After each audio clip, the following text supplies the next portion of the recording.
Hi friends, ఈరోజు vegetable masala idli చేస్తున్నాను. First oil వేడైన తర్వాత జీలకర్ర ఆవాలు వేసుకోవాలి.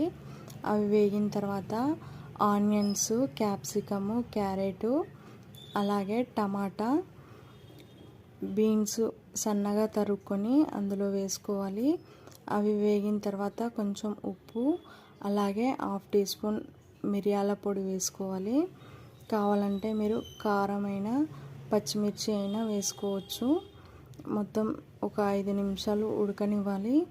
అలా ఉడికిన తర్వాత ఇడ్లీ పిండిలోకి వేసుకొని పిండి మొత్తం కలిసేలాగా కలుపుకొని ఇడ్లీ గిన్నెలోకి ఇడ్లీలాగా వేసుకొని హై ఫ్లేమ్లో ఒక 5 నిమిషాలు, లో ఫ్లేమ్లో 20 నిమిషాలు అట్లా ఉడికించి తీసుకోవడమే. ఇడ్లీలు అయితే రెడీ అయిపోయినాయి. టేస్ట్ చాలా బాగుంటుంది.